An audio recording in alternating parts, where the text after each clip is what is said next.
Vamos à palavra de Deus. Eu peço-lhes que abram a escritura no Evangelho de João, capítulo 4. A partir do versículo de número 4, nós leremos apenas 3 versículos, crendo que o Santo Espírito de Deus tem para nós uma reflexão. Nós seremos breves, temos tempo oportuno para isso. João 4:4 diz-nos a palavra: e era-lhes necessário passar por Samaria.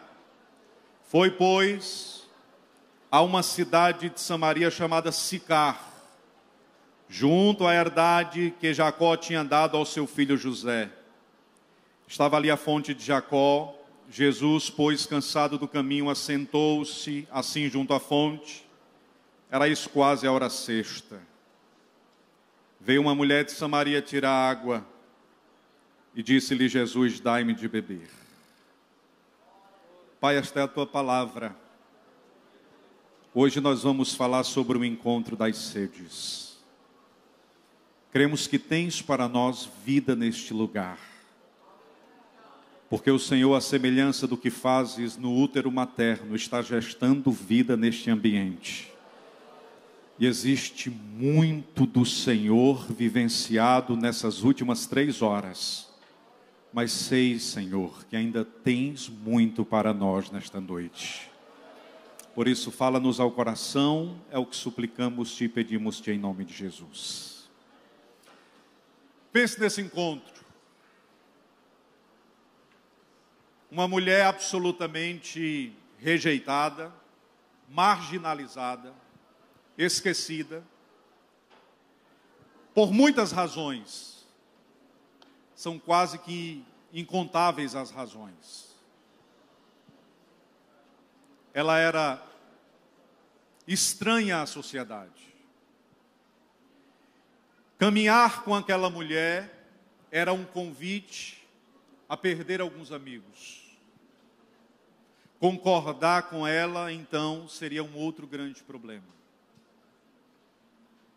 Ela já passara por 5 casamentos. E agora estava se relacionando com um homem casado. Você consegue pensar no ambiente do primeiro século, o quanto esta mulher era rejeitada, afetada, criticada? A Escritura diz que ao meio-dia ela buscava água e fazia isso meio-dia, e nós sabemos a razão. Porque se ela vai buscar água às 5 da manhã, às 6 da manhã, o horário que comumente as mulheres o faziam, ela sofreria muito. Se existe alguém que nós não teríamos um direcionamento intencional de acolher na nossa mesa, no nosso espaço de relacionamento, este alguém era essa mulher. Nós sequer teríamos interesse, e sejamos francos, irmãos. Nós não gostaríamos de ser identificados naquele contexto com esta mulher. Mas a Escritura é cuidadosa em dizer que era necessário Jesus passar por Samaria. E o que acontece nesta passagem é que a vida desta mulher é transformada. Então nós temos um Deus que alterna rotas e que muda trajetos para se encontrar com alguém que nós não gostaríamos de nos encontrar.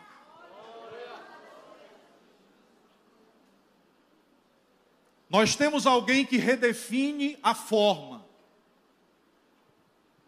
que trabalha o caminhar, que atrasa a jornada se necessário for. Porque há alguém sedento naquele espaço. E ele deseja realizar um encontro transformacional. E você, inclusive, já disse, né? Senhor, eu queria hoje à noite uma palavra direta, que confirmasse o teu cuidado por mim. Deus muda rotas e trajetos para encontrar com pessoas criticadas, marginalizadas, esquecidas, silenciadas. E você pode não ser percebido na medida que sabes que serás em Deus. Mas esse Deus que mudou trajetos naquele dia, reservou este tempo e esta noite para um encontro. E por mais que sejamos muitos neste ambiente, e está lindo demais, olhar daqui de cima está extraordinariamente lindo. Por mais que sejamos muitos, e que os nossos dramas e medos e pavores e dores e angústias sejam replicáveis, existe um encontro específico pensado por Deus para cada um que está aqui neste ambiente. Eu acho que eu já passei da fase do encontro. Eu já tentei diversas portas e caminhos. E sinceramente eu cheguei na vigília hoje à noite, não acreditando mais. Você sabe onde foi que aquela mulher encontrou Jesus? No poço. Diz assim para o irmão que está do seu lado: o poço é também lugar de encontro.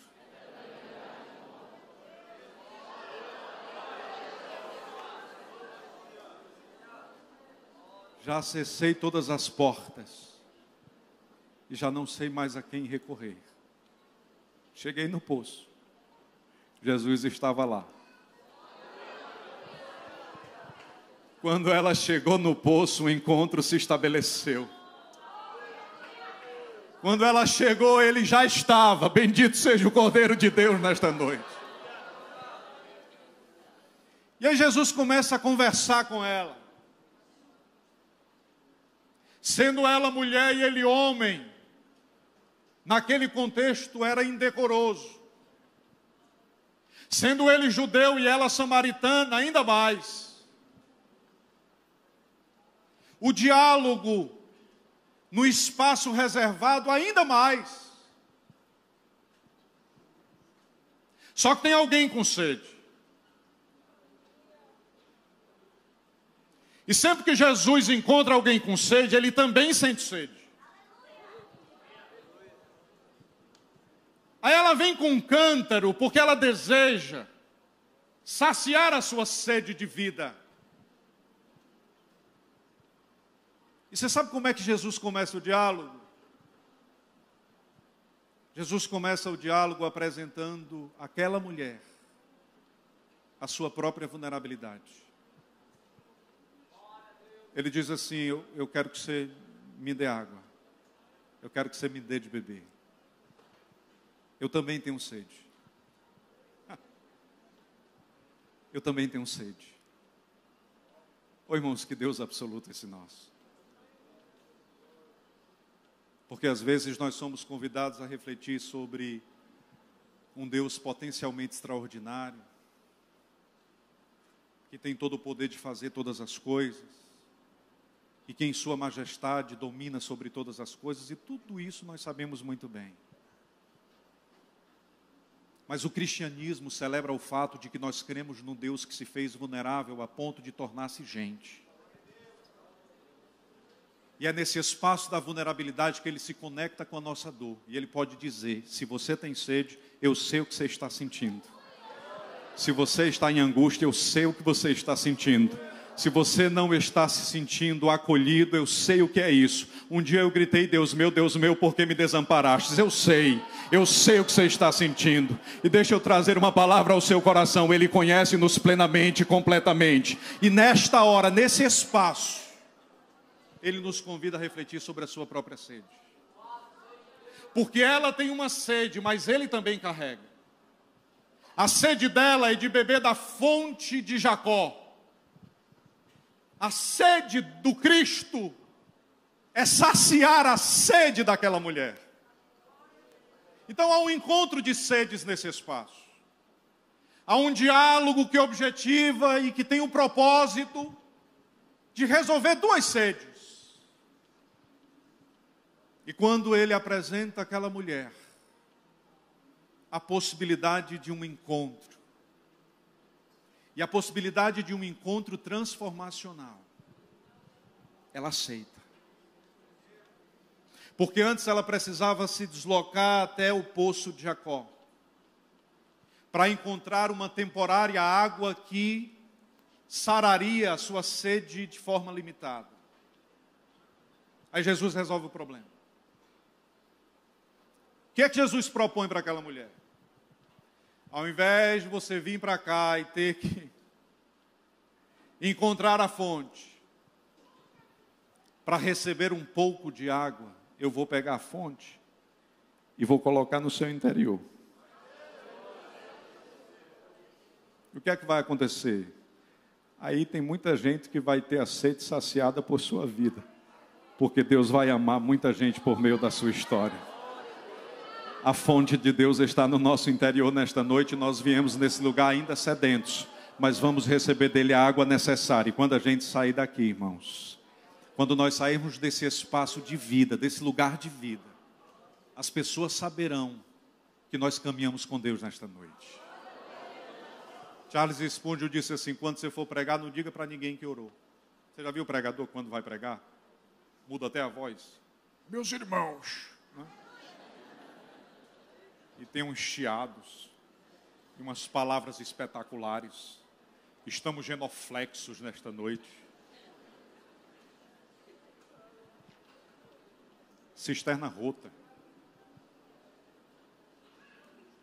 Nós estamos aqui porque sentimos sede de Deus.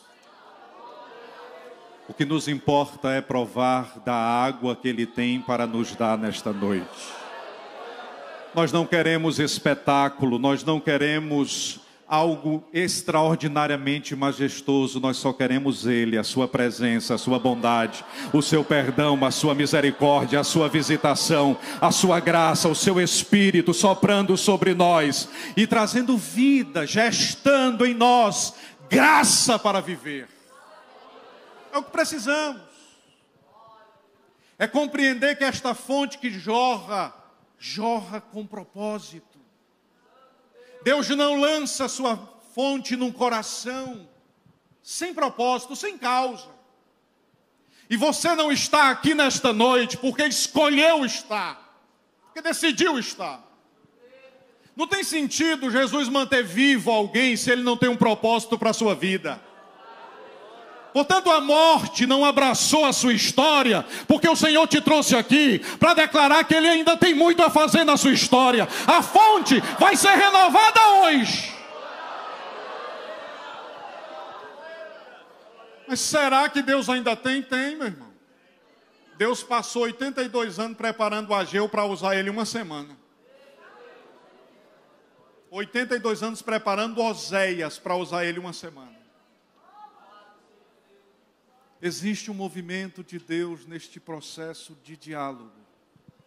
Agora, no diálogo com Deus, eu preciso ter a compreensão de que eu falo, mas eu também calo. De que o falar tem uma direta relação com a compreensão de que Deus escuta o meu coração. E a gente às vezes pensa que sabemos orar, né? Nós sabemos orar. A gente já aprendeu a orar porque a gente recita algumas palavras e essas palavras parecem lógicas. E elas são repetidas e aprendidas. Mas às vezes a nossa oração não precisa de palavras repetidas. Nós só precisamos acessar a fonte. Às vezes o silêncio diante de Deus é uma palavra mais sábia, mais necessária e mais interessante. Susana Wesley era mãe de John Wesley. Ela foi responsável pelo início de uma igreja forte e mãe de 2 avivalistas do século XIX. Essa mulher, Susana Wesley, orava 1 hora todos os dias. E um dia perguntaram para Susana: Susana, quando tu oras, o que tu dizes? Ela disse: nada, eu não digo nada. E o que Deus diz? E aí ela disse: Deus não diz nada. Então tu passas 1 hora diante de Deus e tu nada dizes? E Deus nada responde? Ela disse: sim. Então para que passar 1 hora? Ela disse: ora, eu oro porque eu gosto de estar na presença dEle. E Ele gosta de estar comigo. A gente se encontra e o diálogo acontece, porque há uma troca de fontes. Eu me alimento dele e ele se alegra na minha vida, e é bom estar naquele lugar. E aí ela olha para aquela pessoa, inclusive isso foi registrado por Mateus Lelivieri, e ela diz assim: o problema não são as orações que não foram respondidas. Se você ora apenas com o objetivo de ouvir respostas, eu vou para a vigília no tempo central. Não é possível que depois de 4 horas eu não tenha a resposta pronta. Susana diria: o importante não é que Deus responda às nossas orações. Porque o problema não são as orações que não foram respondidas, o problema são as orações que não foram feitas. Se você orou e Deus respondeu, bendito seja o nome do Senhor por isso. Se você orou e não respondeu, você estava na melhor presença que alguém poderia estar. Você estava na presença do Senhor. Bendito seja o nome do Senhor por isso. Eu vou para a vigília porque eu quero receber. Não, irmãos, a gente vem para cá igual aquele menino. Vocês lembram da história do menino? Jesus foi alimentar, era quase 5.000 fora mulheres e crianças. A Bíblia diz que tinha um menino com 5 pães e alguns peixinhos. Pronto. A multidão estava ali, a Bíblia diz, esperando receber pão e peixe. Aquele menino foi ali levando o pão e o peixe. A multidão estava ali porque esperava receber alguma coisa. O menino estava ali porque queria Jesus. É por isso que nós estamos aqui hoje à noite. É por causa dele, é para a sua glória, é para que a manifestação de sua bondade se estabeleça na nossa história, é para que mais dele nasça no nosso coração, é para que esta fonte possa ser instaurada na nossa alma, e nós saiamos deste ambiente, vivendo a sua presença, pregando a sua palavra, e sendo vida de Deus para esta grande cidade. Nos 4 cantos de Fortaleza, nós anunciaremos a glória do Senhor, e esta juventude dirá que o Cristo de Deus é Senhor de suas histórias e de suas vidas, e onde nós chegarmos, as pessoas saberão do ressuscitado. Então você tem a realidade de um poço e um diálogo estabelecido no lugar do poço. Em segundo lugar, você tem um cântaro. É um objeto utilizado para portar água. E a Escritura diz que ela leva o cântaro. E o propósito era encher o cântaro, retornar para casa. Só que quando ela chega naquele ambiente, Jesus muda a perspectiva dela. A perspectiva dela era atender às suas próprias necessidades. Calar os seus gritos interiores. Silenciar os seus medos e a sua sede interior. E Jesus muda a perspectiva daquela mulher.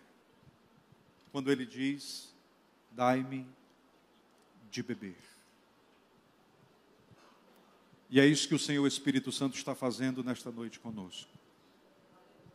Mudando perspectivas. Porque às vezes nós confiamos no cântaro. Às vezes nós pensamos que o cântaro é o que trará alegria para o nosso coração. E não.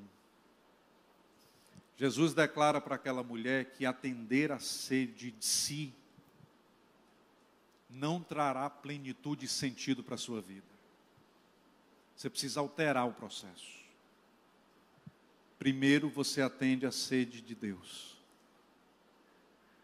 E você naturalmente terá todos os seus dramas, medos e angústias suportados. A Escritura diz que depois que ela prova da água, ela corre e esquece o cântaro.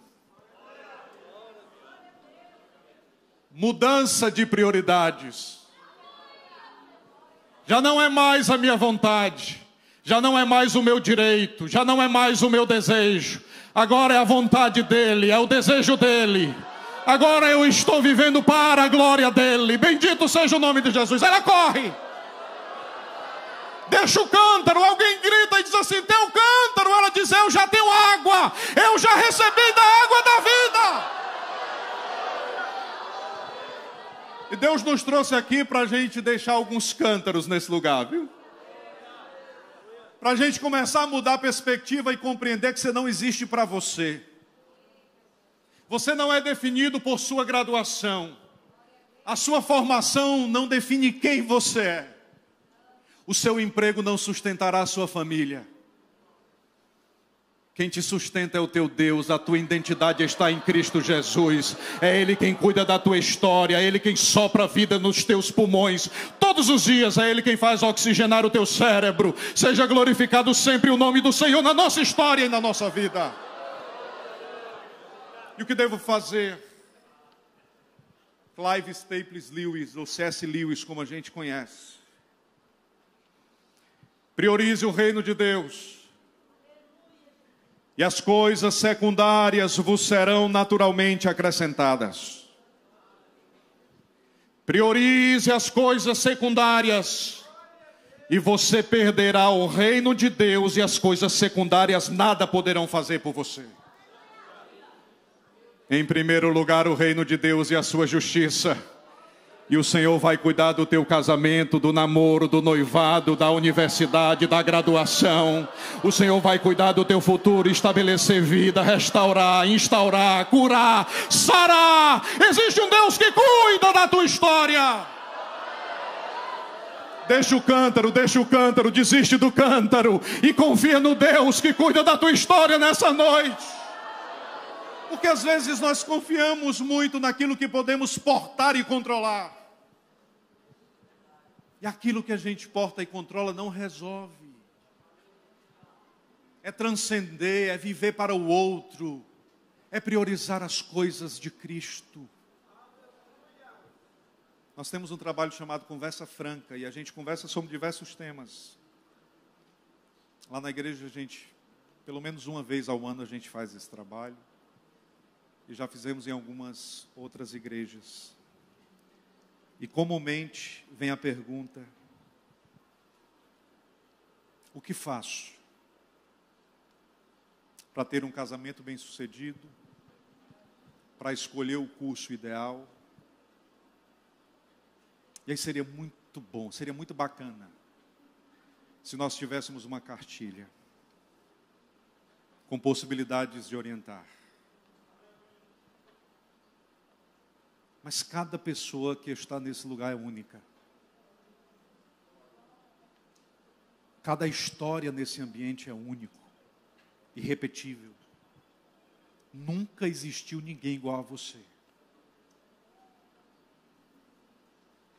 Então não é possível definir cartilha de regras, de normas e de procedimentos. Mas é possível seguir princípios. E o que eu digo é: o seu futuro é decidido hoje. O seu futuro é decidido agora. Você quer um casamento abençoado? Então vive santidade no namoro, que você estará abençoando os seus filhos. Você quer encontrar a pessoa linda? Então encontra alguém que ame mais a Jesus do que a você. E que participe da vigília no tempo central. Importante. Escola dominical, culto de doutrina, e que seja mais crente que você. Como é que eu faço para ter segurança? Observe o relacionamento dele, observe o relacionamento dela com o seu Deus.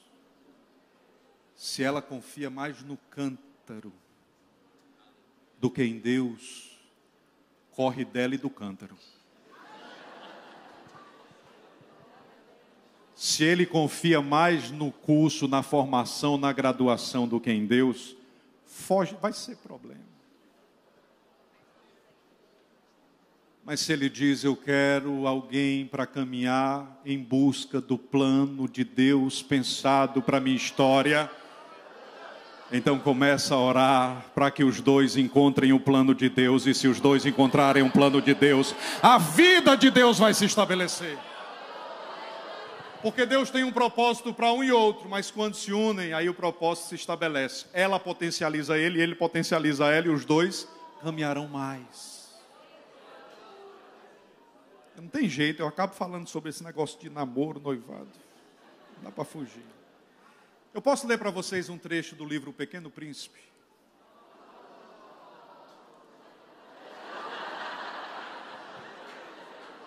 Eu acho que foi um sino. Olá, bom dia, disse o pequeno príncipe. Olá, bom dia, disse o vendedor. Era um vendedor de comprimidos para tirar a sede. Toma-se um por semana e deixa-se de ter necessidade de beber. Por que se vende isso? Perguntou o pequeno príncipe. Porque é uma grande economia de tempo, respondeu o vendedor. Os cálculos foram feitos por peritos. Poupam-se 53 minutos por semana. E o que é que se faz com esses 53 minutos? Já que você tomou o comprimido, você faz o que você quer.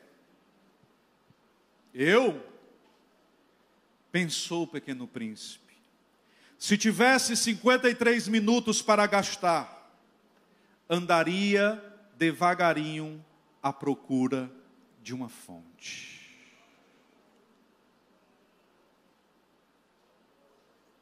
Dava para terminar, né? Mas eu tenho 3 conselhos para trazer-lhes. E o primeiro deles é que nós precisamos ter cuidado com os muitos entorpecentes. O senhor está criticando o fármaco? O senhor está criticando a medicamentalização da vida? Não. Eu estou falando da possibilidade de nós transformarmos tudo em comprimido. A vigília, inclusive, pode ser um entorpecente. Você pode ter vindo a este lugar em fuga. Fuga de si mesmo. De um necessário encontro com seus medos e seus dramas. Querendo apenas calar e silenciar um grito que você precisa enfrentá-lo. E aí, a vigília é mais um comprimido que a gente toma. Ora, são 4 horas que eu não consigo pensar sobre esse drama, então é bom estar lá. E na vida a gente vai nesse pragmatismo, querendo a coisa que funciona, que dá certo. Porque esse comprimido alivia. É um processo de medicamentalização? Mas ele alivia. E se ele alivia, a gente ganhou mais 4 horas. E o Espírito de Deus está comunicando ao seu coração que Ele tem vida abundante para você. Não são espaços de visitação, é vida abundante. O Senhor deseja que você acorde confiante, que você caminhe confiante, que a sua jornada seja uma jornada inteira, completa, de dependência do Senhor. Agora tem que caminhar em direção à fonte. Segundo conselho, cuidado com os atalhos, caminhos curtos. A gente quer a coisa pronta, a coisa rápida. É preciso lembrar que quem quer atalho é Satanás. Satanás olhou para Jesus e disse: atira-te do alto deste pináculo, pois está escrito a teu respeito que o Senhor dará ordem aos seus anjos. E aí imagine a cena, Jesus pula e os anjos vêm segurá-lo. Isso é atalho. Jesus não tinha asa para voar, ele tinha perna para andar. E você também não tem asa para voar não, então vá caminhando devagarzinho. Você não precisa passar por cima de ninguém. Deus vai te colocar no lugar que Ele pensou para a sua história. Vai devagar. Não, mas é porque eu quero fazer um curso e eu já quero começar o processo. Aí você faz um curso de uma semana e já se auto-intitula capaz. Vai devagar, vai experienciando, vai aproveitando a história, vai aproveitando a jornada. Demora, mas chega. E quando chegar, vai valer a pena. Mais importante que o lugar onde se chega é a forma como se vai. Aprecie a jornada, aprecie a caminhada. E aí eu queria dizer para você que sempre que a gente busca o medicamentoso da existência, sempre que a gente busca esses atalhos, a gente volta a ter sede. Ah, mas eu sou discípulo de Cristo. E eu continuo sentindo medo. E parece que quem crê em Cristo deixou de ter medo. Não, a gente está falando sobre Jesus que sentiu sede. Mas qual é a diferença? A diferença é que agora a gente sabe onde é que está a fonte. A gente vai caminhando em direção à fonte, a gente sabe que ela está ali, a gente sabe que ela está aqui, a gente sabe que ela chegou nesse lugar. E aí quando você caminha em direção à fonte, encontra a vida, e quando encontra a vida de Deus se estabelece na sua história, e a paz de Deus reina no seu coração. E aí tudo começa a fazer muito sentido, muito sentido. Então, se nós esperamos encontrar o que é importante a partir de caminhos rasos, essa não é a jornada pensada por Deus para nós. Vai demorar. Mas quando chegar, fará sentido a jornada. As coisas importantes da vida precisam de dedicação de vida. Alguém arriscaria me dizer qual é a coisa mais importante da vida? Alguém poderia me ajudar? Qual é a coisa mais importante da vida? Família? O que vocês acham? Jesus, muito bem. O que mais? Deus. Deixa eu dizer para vocês. A coisa mais importante da sua vida é o tempo. Porque se você tem fé em Deus, e se você não tem tempo, você não vai cumprir o propósito de Deus para a sua vida. John Egley se tornou um dos pregadores mais importantes da sua época. Só que ele tinha um problema com a comida, ele comia muito. E ele não se exercitava, ele não se cuidava. E aí ele sofreu um infarto. E bem próximo da morte, alguém se aproximou dele e ele disse assim: Deus me deu um cavalo e uma mensagem. Eu matei o cavalo e agora estou só com a mensagem.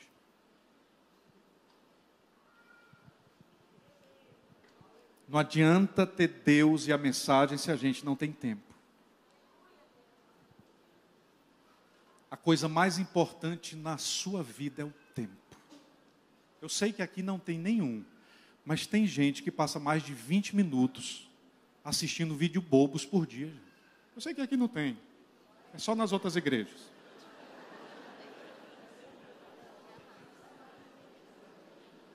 Você quer ter uma noção do que é o tempo? A mulher do fluxo de sangue passou 4.380 dias esperando receber uma resposta de Deus. Você sabe em quanto tempo Deus resolveu o problema de 12 anos? Em 1 segundo. Ainda tem 7 minutos para terminar essa vigília. E você pode pensar que você vai retornar da mesma forma que chegou. Não vai. Porque em cada um desses 7 minutos tem 60 segundos. E em cada um desses segundos tem uma possibilidade de milagres de Deus para a sua vida e para a sua história.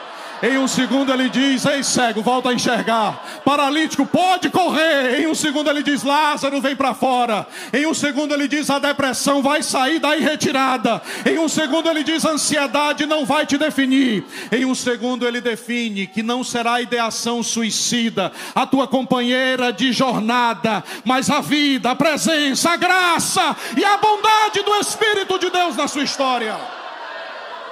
Glória! Bendito seja o nome do Cristo de Deus. Em Cristo Jesus nós temos vida. E que o Senhor possua o melhor do seu tempo. Juventude, Vocês estão vivendo o melhor do tempo da existência. Dediquem as primícias das vossas vidas ao reino de Deus.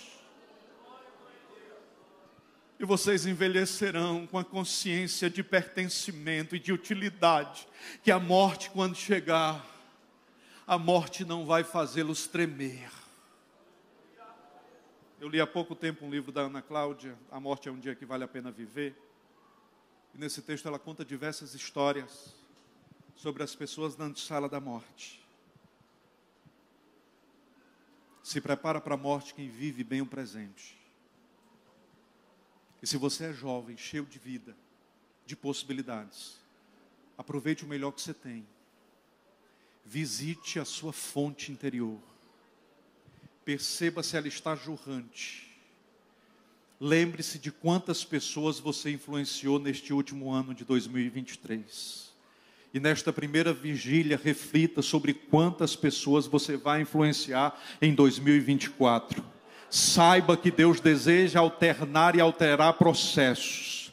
Antes de conhecer o Cristo no poço, aquela mulher era auxiliada e ajudada por outros porque ela se sentia incapaz e carente.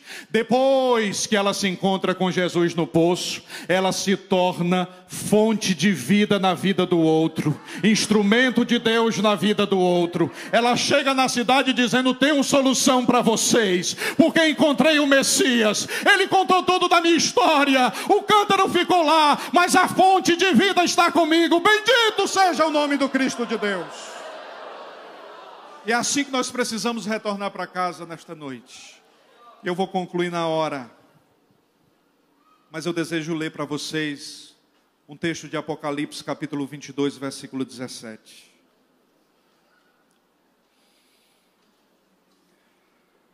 Apocalipse 22 e 17.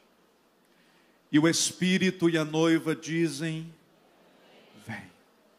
Vamos ler juntos? E quem ouve, diga: vem. E quem tem sede, vem. E quem quiser, tome de graça da água da vida.